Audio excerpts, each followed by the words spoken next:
Our next speaker is Dr. Ruchitra Chaudhary. Dr. Ruchitra Chaudhary. She will be speaking on real-world economic analysis of diabetic macular edema and cost to maintain single line of vision.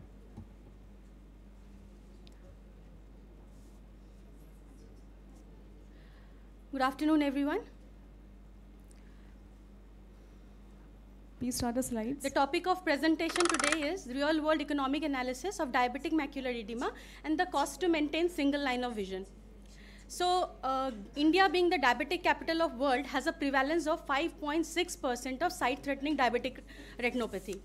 So, there are various government schemes which are now focusing on diabetic retinopathy screening and management, but no real-world data is available to assess impact of health schemes in Indian eyes. Also, there are very limited Indian literature that has revealed increased cost, care of disease severity, and visual impairment. So our aim is to understand the real-world economic analysis of diabetic macular edema and the cost to maintain single line of vision, and also to assess the impact of government health schemes and community programs in diabetic macular edema care. So it was a retrospective cross-sectional observational study conducted in a tertiary care eye institute in Kolkata. The patients were divided into 4 groups, the first being the cash, second being the government health scheme, third being the Mediclaim, and the fourth being the institutional community program group.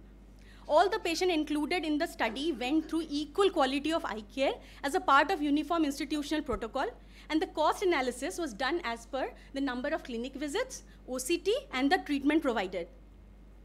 142 was the sample size, where the age of presentation was highest among the community support group and least in the government health scheme group. The distance from the hospital was highest among the cash paying group and least in the community support group. The duration in diabetes was highest among the cash paying group and least among the community support group. The duration of follow-up in months was highest among the cash paying group, followed by the community support group, then the Mediclaim group.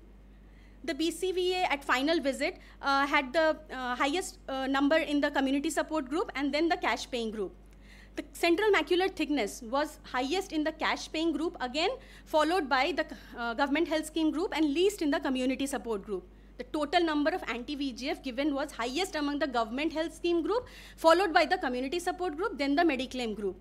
The total cost that incurred over 2 years in Mediclaim group was about 15 lakhs, whereas in cash paying group it was about 13 lakhs, and in the government health scheme it was 29,000. The functional outcome was maintained and improved in the final visit in maximum of the patients, and there was very little intergroup variability seen.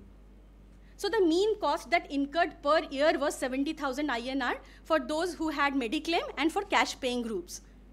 Now we have seen that government efforts are primarily focused on cataract blindness, but few are now also focusing over diabetic retinopathy blindness. So there is no real-world data available in Indian eyes to assess the outcome of interventions in diabetic macular edema. And if we now talk about the annual screening of diabetic retinopathy, we spend about 42.3 billion INR every year.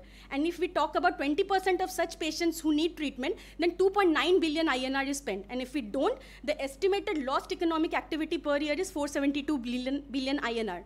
So there was only one Indian study where the mean cost incurred was 60,000, and the factors affecting outcome were grade of retinopathy, duration of follow-up, and the distance, but they did not evaluate the impact of health scheme.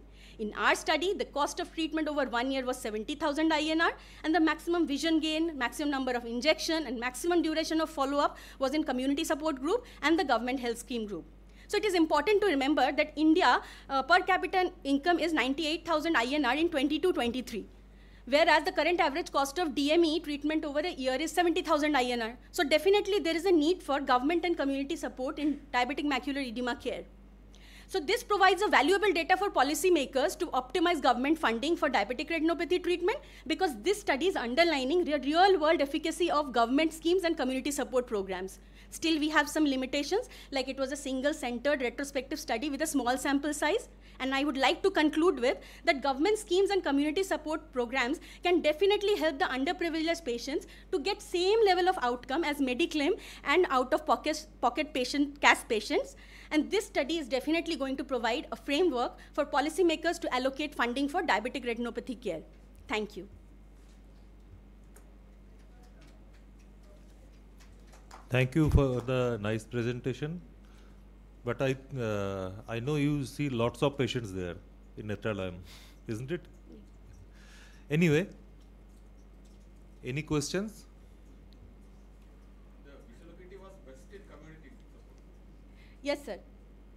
Sir, it. No, is there a connection between loss to follow-up and? Sir, community. Yeah. I mean, it is loss to follow-up in the all four groups. Sir, there were lots to follow up, but what we included in the one of the part was in inclusion criteria that we wanted to include all those patients only who have taken at least a minimum 9 months treatment, sir. Only those were taken, sir. There were lots to follow because in between second term of pandemic came up, so there were lots to follow ups also. Yes, sir.